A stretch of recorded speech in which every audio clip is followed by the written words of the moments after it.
métier, ma passion. Pierre Herbulot. Oui, mon métier, ma passion, comme chaque semaine avec vous, Pierre, bonsoir. Bonsoir Vincent, bonsoir à tous. Alors, un métier particulièrement indispensable que l'on découvre avec vous ce soir. On part à la rencontre de Didier Delzani. Il est serrurier à Lyon. Oui, d'autant plus indispensable qu'il est spécialisé dans le dépannage. La clé qui se coince dans la serrure, c'est Didier Delzani qui s'en occupe, même si c'est vrai que son domaine de compétence est beaucoup plus large. Changement de serrure, de cylindre, perte de clé, voilà. Un peu de store, un peu de vitrage cassé, voilà, des choses comme ça. Un vitrage cassé aussi ? Oui, quand il y a des menuiseries, ce qu'on appelle des menuiseries, c'est là où le métier de serrurier évolue aussi. On touche ce qu'on appelle la fenêtre, la porte, voilà. Donc, dans une allée, il peut y avoir une serrure d'abîmé, un problème de ventouse électrique, et le ferme-porte ne peut pas marcher, et puis le verre de la porte est également cassé. Donc effectivement, on touche au moins ces corps d'état. Et ça fait longtemps, Pierre, qu'il est dans le métier ? Alors, il a monté son entreprise Dédiclé en 1986, mais avant, il était déjà dans le métier, le seul qu'il ait jamais fait, comme son père et son grand-père avant lui qui s'étaient lancés après-guerre. Aujourd'hui, à 56 ans, Didier ne fait plus de dépannage hors semaine et journée pour avoir un rythme de vie plus stable, mais son amour du métier n'a pas changé.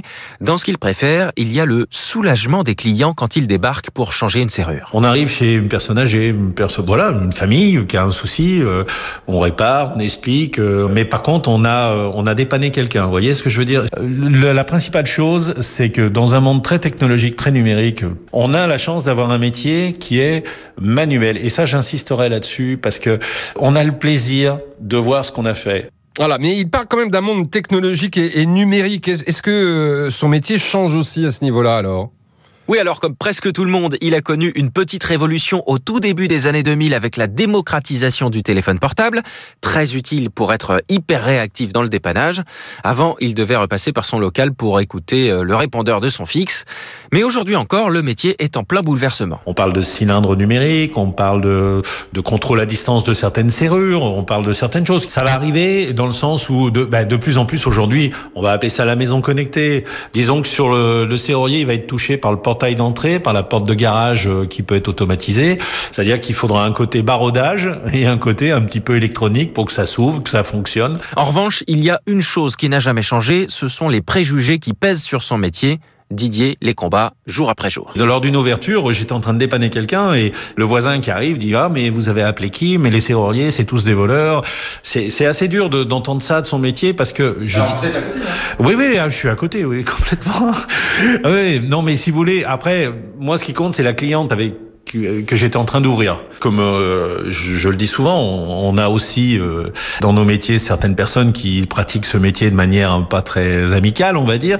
Mais ça, c'est pas le cas de tout le monde. Il y a des artisans qui sont très bien.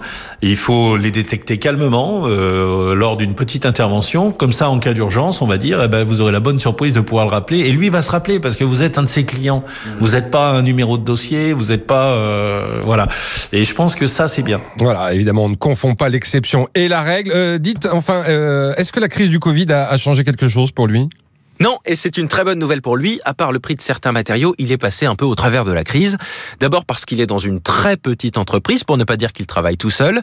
Il commande donc ses pièces en petite quantité. Les pénuries ne le concernent pas. Et puis enfin, la demande se porte très bien, au moins aussi bien qu'avant le Covid. Voilà, il y a toujours des portes à ouvrir. Merci Pierre, et on salue Didier Delzani, ce serrurier de Lyon et tous les serruriers de France. En France, l'U2P fédère l'ensemble des artisans, commerçants et professionnels libéraux. Retrouvez ces entreprises qui sont au cœur de la croissance et de l'emploi sur u2p-france.fr. Voilà, le football.